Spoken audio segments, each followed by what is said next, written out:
Welcome to Manifesting with Meg, Conversations with Extraordinary People. I am so excited to introduce you, some for the first time, others not so much for the first time because she's one of my favorite guests for season 8, Stay and Joy, Leslie Rasmussen. Our episode 145 is Don't Postpone Joy for the Future is Yours Today. Leslie, we are here with a new book from you. I can't believe it. That's 3. Unbelievable. Yep, 3 books. I can't believe it either most of the time. I am so excited for you. Of course, I read your book and it's absolutely wonderful, called When People Leave is her latest. And, I have to say, you have one of the greatest abilities to bring out great dialogue. But before we do this and talk about all of it today, I want to introduce you to everyone out there. So Leslie was born and raised in Los Angeles and graduated from UCLA. She went on to write television comedies for Gerald McRaney, Burt Reynolds, Roseanne Barr, Norm Macdonald, Drew Carey, The Wild Thornberrys, and Sweet Valley High. After leaving the business to raise her boys, Leslie obtained a master's degree in nutrition and ran her own business for 10 years. Leslie has been published in Huffington Post over 20 times and speaks on panels discussing female empowerment. A definite conversation near and dear to my heart. She's a member of the Writers Guild of America, Women in Film, and the UCLA Alumni Association. After Happily Ever After is Leslie's debut novel, and The Stories We Cannot Tell has won 11 awards, and she's been interviewed about it on NPR and XM Radio. And now she is showing up with this new one. So like I said, Leslie is an author to look out for. She brings that wonderful ability to relay a story in the most engaging way. And when she isn't writing, she loves reading, which is probably why she can do that so well. Tell me a little bit about how you've been, these last couple of years writing this third novel, like 1, 2, and 3. You keep going. It's unbelievable. I've been good. I mean, the hardest part about writing a novel, as you know, is promoting the novel. Yep. It's not even the writing part of it. When I did my first novel, it took a certain amount of time. I think that one was like 4.5 years from start to published. The second one was like 1.5 years, and this one was like a year. So at least I feel like I'm learning something and moving quicker, but the promotion part is always the hardest part. You have so many ideas. That's the beauty of genius. It keeps. Oh, I wish I did. Actually, I'm not an idea person. After I write a book, it takes me about 6 months, and then something happens, or I read an article or something, and it clicks. What is your process? Well, first I panic after the book is out because I have to think of something else to write. And then usually I try to not do anything and try not to really think about it. And in the case of When People Leave, I read an article. And the article was not about what I wrote, but it was sort of in the same vein. And it just spurred me on. And then I created the book. And I knew I wanted to write about sisters because I have sisters. Oh, yeah. So that I knew I wanted to do anyway. I always write about strong women. Always. I love that. I do say that our author community is definitely filled with strong women. I say congratulations, because many people dream, and I've said this before, they dream of writing a book. They say, I'm going to do this one day. But you've written 3, and now we have one that is about 3 sisters, like you said, and it's how life-changing secrets bring people, sisters, daughters together.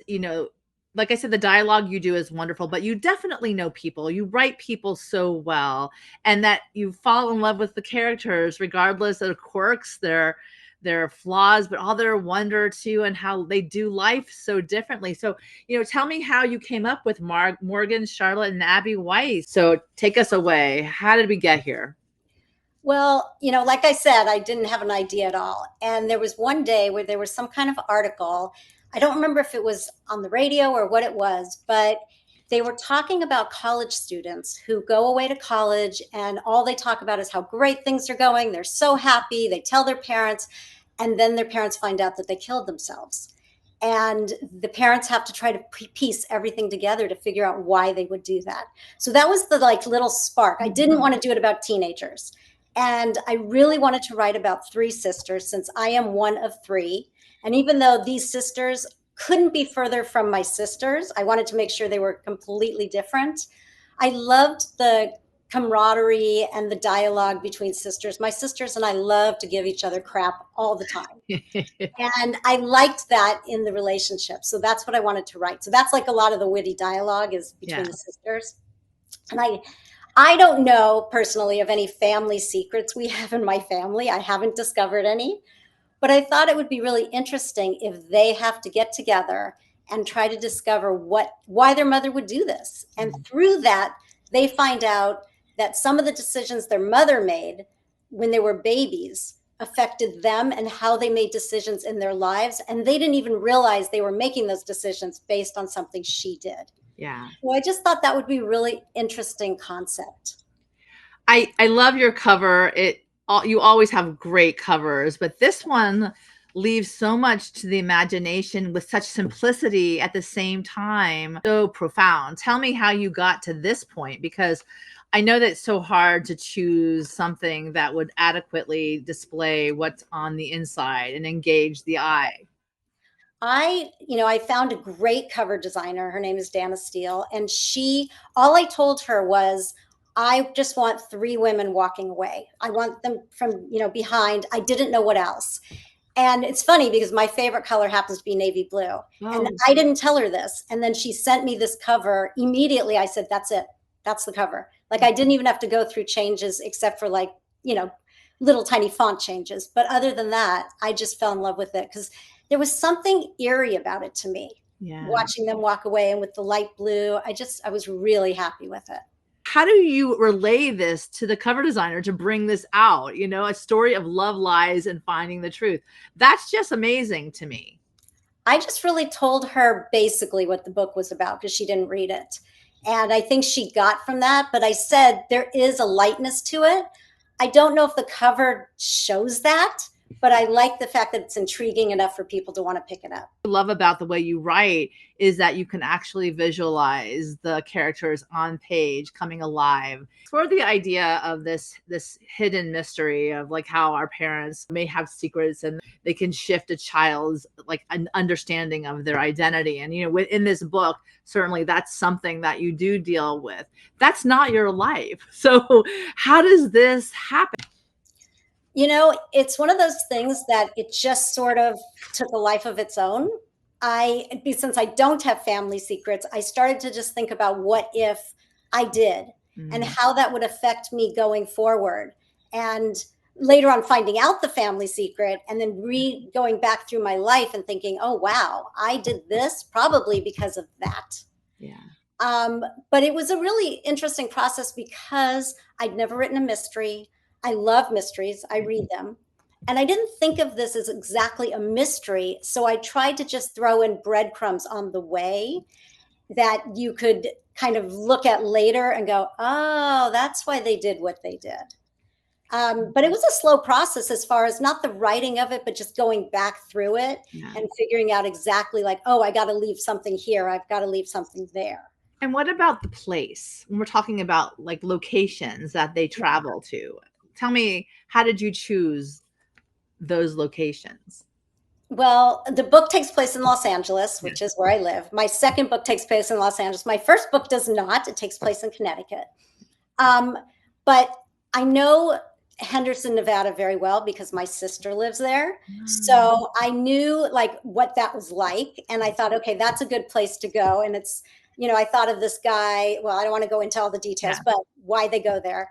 And then I have actually never been to Brooklyn. Oh, no. And I didn't want to do New York City. I wanted to do Brooklyn, even though I've never been there. So that was a lot of research, just trying to find out like what the smells were like and what it looked like and all that kind of stuff. Oh, yeah. So I just picked Brooklyn because it was across the country and I didn't want to do New York City. So that's great. Today's theme is don't postpone joy for the future. And it's yours today, which I think is kind of on point for this book, something where the mother takes her life and these girls come together and it becomes an outpouring or unfolding from that place. And the quote we have today is a Robert White: happiness is emotional. It comes and goes. Joy, on the other hand, is a way of being. It's a choice. I can choose to live my foundation of joy, the joy of being alive, which I find very synchronistic with the whole theme of the book. how do you find that theme unfolding in When People Leave? And without giving anything away, of course. Well, it does have a happy ending. I will say that. Um, I think these sisters, they bond in a certain way and they find their joy Yeah. together. And even though they're grieving, Mhm. they can still figure out who they are through Mhm. all of everything that happens. And in that, they rediscover their own identities. And that's joyful when, it's all said and done. So talk to me about grief.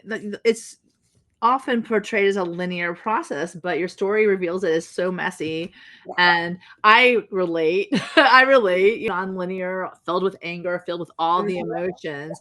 You didn't write in your other two about really grief per se, like death. Like I know there were other topics for sure. Why did you want to take on this kind of topic? Well, I mean, I haven't had lost that many people in my life, thank God, knock on wood. But I mean, I've told you I lost my father 8 Yeah. years ago. And the grief was, there was so many different emotions going through that. I mean, he was having a lot of medical issues. So there's that tiny bit of relief for him, Yeah. not for me, because Yeah. we were very close. There was an anger. Why did he have to have these things? Why did he have to die? All of those. And then there's this happiness later that comes with the memories. And when people leave, they sort of kind of obviously they're angry at their mother for doing this because they don't know why she did it. But they also laugh a lot at the things that their mother did and the stories that they tell each other about things that happened in their lives. Yeah. They cry and they're angry. So grief is like all over the place. You could wake up one day and be sobbing, and then 5 minutes later be, why the hell did this Yeah. happen? And be angry at the person. So it's not, to me, it's not linear at all. It's all over the place, like most emotions, actually. Yeah. And the names, Charlotte, Morgan, and Abby. How do you come up with your names? And all of the other wonderful characters that come to light? Tell me a little bit about how did you visualize and how important are the names when we're talking about your character? And usually the names, I don't know why, they just come to me. And then if they don't come right away, I will go on like baby names for whatever year, however, I take how old they are and go back to, 19, whatever, 78 or whatever, and look at all the names. And I'll think, no, that's not her. That's not her. And when I see it, I just know. Oh, I And love the name helps develop who the person is too. For it. me, when I write that person, I hear their voice Yeah. because of their name, if that makes any sense. It's just Yeah. it's very visual for me. Think about what you just said. When you know someone's name, that's the first entree into getting to know the person. So that makes complete sense that you would have that relationship built upon the introduction of, hello, my name is. Right. Or do your characters introduce themselves to you like that? They sort of, I just start to write and the name just comes to me. And like in this book, it's from 4 points of view. So it's Right. from Morgan, Charlie, Abby, and Carla, who's the mother. And so I would just write at the top, Carla, and then just start writing. And I would hear her voice as I wrote. And then it was from whoever else. So I like how you separate the chapters that way, each of them starting off with the character we're focusing on. It helps those of us who feel that they need guidance from the narrator and the version of who's showing up on the page. Is that has I don't recall, was that always your practice with the other two books as well? I don't all remember. three are different. The very first book was from the first person, Maggie, who Yeah, talks I. The second book was from two women's points of view. yeah. And the third one was from 4 points of view. Right, wow. So I always do it differently. So it took you 1 year, now you're expanding the whole gang of characters who you invite Yes. into your focus. I love that. Oh, it's interesting. You as an author, and you've become this. You used to be, like you said in the bio, you used to write for sitcoms, and that's a different kind of process as far as how you do it. Then you were in nutrition for 10 years after you were raising your kids. So that's a whole other process of focusing on that. And now you're writing these wonderful fiction novels at this point. How do you feel the whole unfolding in the process of your life doing this now? I love what I do. And I think I did take a break and become a nutritionist and do all of that for 10 years, but I still continue to write. I think writing is my passion. Yeah. And when I was doing nutrition, it's not that I didn't enjoy it, but I missed the writing and I didn't know how to get back into it because going back to TV would have been impossible, being a mom and doing all of it. And I never thought of writing a book until I started going to writing conferences and thought, oh, I'll just play around. And the more I played around, Maggie came to me. Yeah. And I had all these different scenes with Maggie from my first book. And I just started to think, well, wow, that's a character that I've just created. Mhm. So that's how that came to be. But yeah, I mean, I just think writing is just in me. I mean, that's what my dad did. And we were really close. And I think it's just inside of me. So I love the fact that you're saying this, and it's actually like a personal legend. And we were talking about this before as to what it is. And just as a point of reference, Paulo Coelho talks about follow your personal legend, and then you become that legend. You become that person who lives out their passion, lives out their life in a different way. And that truly does bring a person so much joy. Valerie's asking, which of your books are your favorite of the three now that you're done? Ooh. Oh, it's like your Well, children. the second is my heart because I like the topic and everything. But I think my favorite now is my third, which is just, I think you just kind of get better as you write each book. Now we're like, oh, it becomes a part of us. This is what we do. And I love that this is what you do. Certainly one of the best things is the inspiration that you bring other people. So of course, in my show, I ask people for inspirational quotes and what gets them going. And yours are these. It's not where you are in life, it's who you have by your side that matters. An unknown quote. Tell me a little bit about this and how this is playing out in your life. How's it inspiring you? Well, mostly when I started writing, I was very alone because, you sit in a room and you're by yourself. And when I met you and met Suzanne and Valerie and all these other writers who were so supportive, I have this whole community. And that has made it so much better, and just putting out a book. I mean, until my book comes out and I get the first professional review, I hate the book. I think it's terrible. I think everybody's going to hate my books. I'm embarrassed. And then when I get the first professional review before it comes out, then I go, okay, maybe it's not that bad. And then I have to wait for other reviews to come in and go, okay, maybe it's okay. Yeah. I don't trust myself, no matter who tells me, it's good. I don't trust it. So yeah, I think people by your side who are supportive, who, just pick you up when you're down. I think that's the most important thing in life. It's so crazy to me to think that you ever are that critical of your books, but I get it because they're so well done. And it says he's asking which of the characters in your book resonate the most with you, which is a great question because I have it in my head because of the way you write them, who you like, but then again, I don't. I don't know. It's, every single book I have my baby in the book. So in the first one, it was Maggie because she's the main character. In the second one, it was Rachel. And in the third one, it's kind of like it's Charlie because she's the middle child and I'm the middle child, but not because I'm like her. I mean, we are so different. But at the same time, there's something vulnerable about her that I really like. And that she's trying to get out of this relationship and she just can't let go. Oh, man. So yeah, I think those are probably the ones that resonate the most with me.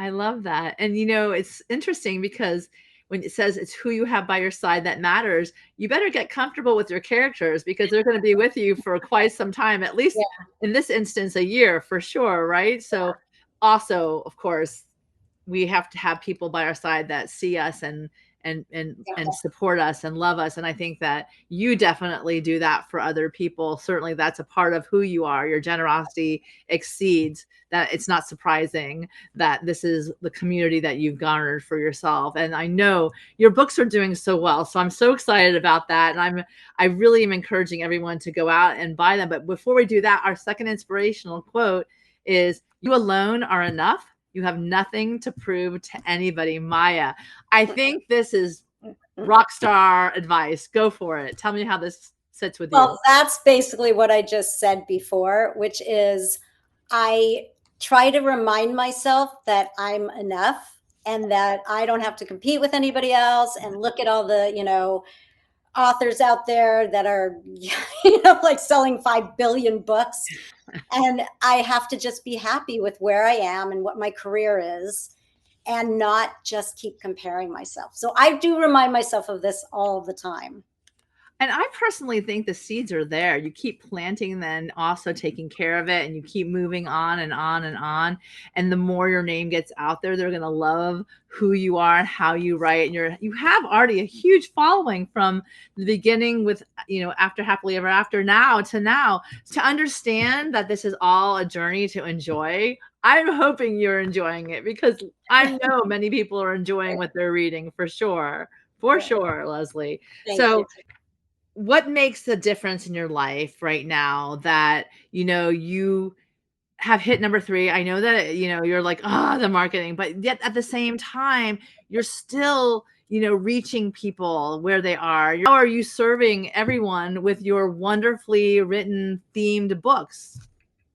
Um, like I said before, I like to write about women and women's Yeah. stories. And even though there's relationships in them, so, men have read my books, I really enjoy writing about women in different times of their lives. Yeah. So in the first book, she was 45. In the Mhm. second book, they were 30s, and it has to do with pregnancy. And this book, they're also in their 30s, but their mom's in their 50s, and it has to do with, grief and finding yourself. Yeah. And I just find that as women, there are so many things we go through that I don't want to say men don't understand, but they don't. They can't, just like we can't understand what they go through. And especially in this time of our lives, I Mhm. think it's really important that somebody can pick up a book and find out, hey, you know what? I'm not alone. This Yeah. character is just like me. And I'm going to relate to this character and feel like somebody gets it. And if I'm the person that's helping them feel like they're not alone, that makes me so happy. On number 3 now. How do you shake off the imposter syndrome at this point? Do you care anymore? Like, okay, whatever. It is what it is. I don't shake it off. I always feel like an imposter, but I try to just keep writing Yeah. because when I'm actually physically doing it, I am nowhere else but in those characters. And so I don't think about it so much. So, yeah, I mean, I think that that's really the one thing I can say is just write because I think that helps me. I try to just, I write in different ways. Sometimes if I'm really stuck, I will just take a legal pad and just start writing like whatever is going to happen in that scene and then put it down and later type it in because it frees me to not feel like I'm at a computer, Yeah. typing. Like now I know I didn't at the beginning, but now I know anything I write can be just crossed out. You know what I mean? It's like at a certain point when you're first starting, you think, oh, this has to be perfect. Yeah. It doesn't. Writing is rewriting and then editing. And sometimes you read it and you go, God, this is actually really good. And sometimes you read it and go, God, this is actually really bad. And that's when you cross it out. But yeah. You're done. You just like, okay, it's done. It's going to be out there and I'm just going to embrace whatever unfolds. So how are you embracing the joy now with this book, Leslie? Just trying to, I would say the joy right now is just talking to people about it, doing book clubs, and just hoping that people pick it up. It always makes me happy when I read a review from somebody that I've never met, I don't know, and they tell me that they really, really felt the book for whatever reason. A lot of people who've read it have sisters. Yeah. So they love the idea that it's got a lot of sisters in it. And a couple people read it and said, my parent killed themselves and this made me feel better. I mean, I'm sure they didn't do it like recently, but so I thought that was really interesting. We have Ceci asking, did you self-publish this book? Yes, I did. The first one was with, the hybrid publisher. The second one was with a traditional publisher that went very, very badly. And I took my rights back and I self-published it. This one, I decided I just wanted to put it out myself. Yeah. I had editors and I did everything as professionally as I could possibly do, cover designers and interior designers and everything. But yes, I did self-publish it.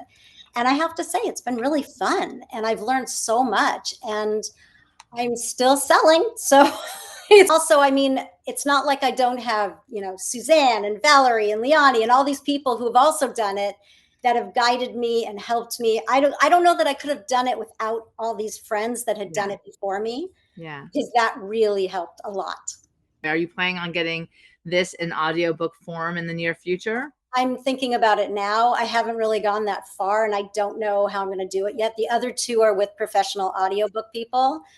So I don't know if I'll go in that direction this one, or try to not, I wouldn't read it myself, but try to, hire narrators and have them do it, go to producers. I I haven't just just want to point out to everyone, this was launched in May. So this baby is new, do. new. So I always wonder what the intention is now. This is our third interview together. I feel very privileged, like I say, always to have you on my show and asking you questions about your process and just to even get to know you better, because every time you write, I do get to know you better. And I love that you go from the one character to the two to the four now.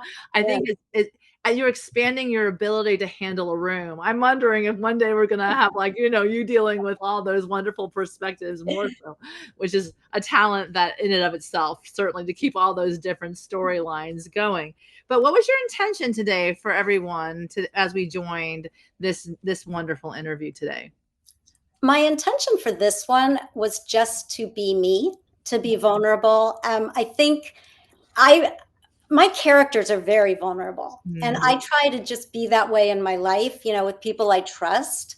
So I like sharing myself and my stories, Yeah. and so that's really my intention, is just to be me and share myself with your audience. Are you as excited with this one as you were with 1 and 2? Yeah, because since I did self-publish this one, Yeah. everything that happens is on me. And so it's really exciting to watch the numbers go up and to watch the money go up. So what page in the Magical Guide to Bliss did you choose for our interview today? It was my birthday. Okay. So it is page 321. Okay. And what does it say? It says, conduct an examination of your life. Ooh. Character contributes to beauty. It fortifies a woman as her youth fades. A mode of conduct, a standard of courage, discipline, fortitude, and integrity can do a great deal to make a woman beautiful. Jacqueline Bisset. Oh, how perfect it is for you and your female empowerment themes. Yeah, I really liked it. I mean, I was like, yes, and also it fits in with my book, yes, which is Examine Your Life, because it is an examination of their own relation to their mother as well as to what actually unfolds. And yes, it was all about women. It's all about women, and I love women who write great women, because honestly, but through their vulnerability, and you see their strengths, and you see their continuation, and how awesome it is that you can see your beautiful book into the world as you conduct an examination of your authorship life now. Yep. I mean, where are we with that? Where are you on that wonderful, path right now for you? Tell me. So I started another book. So I'm about, I don't know, a third of the way into it. But I keep going back and re-editing everything I wrote, because that's now how my brain works, is just write it, print it, edit it. So I'm doing that. And then the other, like you said, the other two books are out. And then the first book is in development as a motion picture. So we'll see what happens with that. So that's pretty much what I'm doing right now. That is so exciting. Okay, everybody, it's in development. Like dreaming we did on our first interview of how I could see the characters come to life and now that's actually something that might unfold very soon is so exciting, Leslie. So I am congratulating you. I'm so proud of where you've come to this far and never giving up. I do find that is a part of the dream, is to keep writing, keep doing, and you have your fourth book underway, even more incredible. Yeah. And the cool thing is that, you honestly show up at the page in front of everyone, telling people it's not always easy to get to this point. Sometimes, like you said, you have those challenges. And at the end of the day, you're still doing it. So how are you manifesting the life? I will laugh because I have the question. It's manifesting with Meg. But then, okay, one of my favorite lines in her book, because I stopped because I was like, look at her. She writes about Morgan, and Morgan is a character unto her own. She's delightfully funny in many ways that may not seem so funny, but Morgan was not one of those people who manifested her life. Her life fell into her lap like a car crash. I mean, that's just a little taste of Leslie, because I appreciated it. But to that point, you are manifesting your life. You went to conference and you decided I'm going to write. And Yeah. here we are 3 in. So tell me, give me tips or that I can share with anyone I can into contact with. How do I manifest better as an author like you?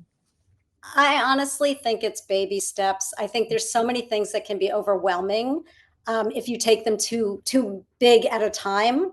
So, like going to this writing conference, I didn't just start writing a book after that. You know, I did a writing, I got a writing coach, and I did it with another person, and we just did prompts, and we just wrote, you know, every couple weeks. And you know, it was a really slow process because I think if I would have sat down and said I'm going to write a book, I would never have written anything. It's too overwhelming. I didn't know what I was doing. I'd never written anything that long. So I think it's really just baby steps Yeah. and finding your community. I think those are the two things I would say are the most important things. Yeah. And I love the fact that our community continues even past our first initial, I know, because we met in 2021 or 2020. I don't even it was know. 2020, and I wanna show I was like, I had to put this on one of my favorite pictures because we had Zoomed for so long, and then we got to meet everybody in person, which was Yep. really quite a beautiful, beautiful, wonderful treat. So, before we go, and I want you to give us some inspiration. I love that you give us the quotes, but now inspiration for you, for anyone who's listening, as to what you wanna share with them today. Inspiration? I would just say don't come down on yourself so much. Try really hard. It's a really hard thing to not do. And I know with social media and everything like that, it's very easy to compare yourself to everybody else out there, whether they're Facebook friends from high school that seem like they're doing better than you, or whether they're other authors that seem like they're selling way more than you. I'm trying really, really hard because I have to be on social media because I'm selling books. Yeah. So, and I'm selling myself. So I have to be on there. But But we have Gracie too, okay? favorite social media character, yes, Stacy, my dog. Mhm. But I just find that it can be very depressing. So I try really hard not to get there. And that's the only inspiration I can say to somebody is just try. That's all you can do is try. You know, we all have our bad days and we Yeah. all do that, but I try not to. That is great advice for any dream, whether it be writing a book, living your life, or even dreaming bigger than you ever imagined. You have to show up and try. You gotta show up. I think first and foremost, you gotta show up to the page, show up to your life, show up however you can.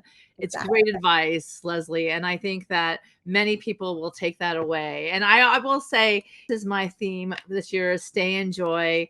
I am so happy that you're with me today because this has absolutely been a joyous experience. I adore Me you. too. I adore you. But give us a message for anyone who wants to try to keep that path filled with joy. Oh, gosh. You know, joy is like, to me, joy is like comes and goes. I don't think you can. I know at the beginning you were saying it's like, what did you say? It was just like a state of mind or Yeah. it's not? Yeah. I think I think it's one of those things that you have to just try, you know, and just feel it when you feel it. I was talking to my friend Lori, who's on here too today, right before this interview, and we were saying like, enjoy when you're eating, enjoy the places that you are at that moment. Yeah. You know, just enjoy what's happening in the present and try not to, especially with what's going on in our world. It's like try not to futurize, try not to go there because that's not going to help.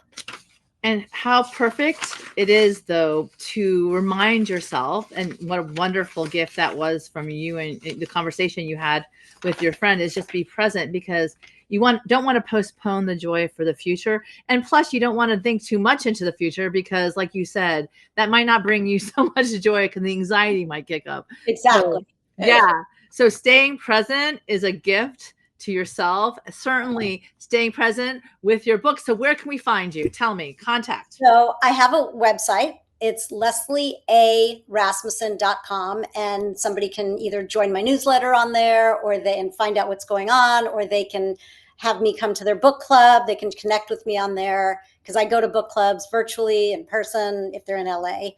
I'm also on Facebook, and it's Leslie A. Rasmussen Author, and I'm on Instagram at Leslie R. Author. And those are really the best places to follow me. I am on TikTok. I don't go on there that much, but I do have videos up. So you can go on TikTok and find me too. Yes, but you would need to spell your name because everybody on the podcast needs to understand how Yeah. to spell that wonderfully beautiful Okay. last name. My first name is Leslie, Leslie, and then I have a middle initial A, and my last name is Rasmussen. It's Rasmussen. Perfect. So I will definitely say you're going to be having some interviews soon outside of my own, and hopefully you'll be doing book signings as well. I'm trying to get you guys to the to the East Coast, from the West Coast to the East Coast. So who knows what we have magic in front of us? Who knows? We have similar themes now. Both our books are about grief, so you never That's know true. what we can play with as far as that's concerned. Valerie's asking, are you on Substack? Is that something that I you am on Substack too. Only Valerie would remember that because she's great. Yes, I am on Substack also. I think it's under Leslie and Leslie A. Rasmussen. Okay, beautiful, beautiful. So with that, I want to say everybody needs to go out there and get a copy of When People Leave. It's definitely an engaging book filled with wonderful characters and vulnerability.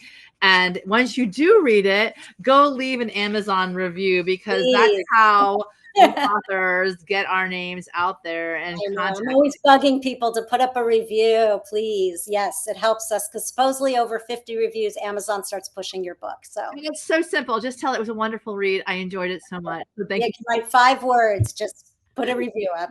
Oh, I Even love if you didn't buy it on only a Amazon. good one, by the way. Only a good one. If you didn't like Yes, it, for then sure. just If you move didn't on like to it, someone else. don't put a review up, please. Exactly. Anyway, I want to thank you so much, Leslie, for this Thank opportunity you. to talk about your beautiful book. And I love following you. I love that you're in my author space. And I love all the wonderful authors that showed up today on Yes, this thank live you. feed. So thank you all so much. So I can't wait to see what's next for you. All these wonderful buds blossoming into something very beautiful, which is your ability to write these incredible stories. So thank you, Valerie, for Thank you for having me. you're the best. And I can't wait to see the next one that comes to fruition. So keep manifesting joyfully. We'll find some joy in the whole promotion. I know that we get to meet up together for this promotion. So I love that, seeing you in person Yes. always is a treat for me, for sure. So I want to Yeah. remind everyone to manifest joyfully this year. Get ready to dazzle. I really believe in all of you. Keep doing what makes you come alive. Follow those personal legends and the passion. And I can't wait to see what you all do. Thank you so much, Leslie. I adore Thank you. you. I adore you too. Bye.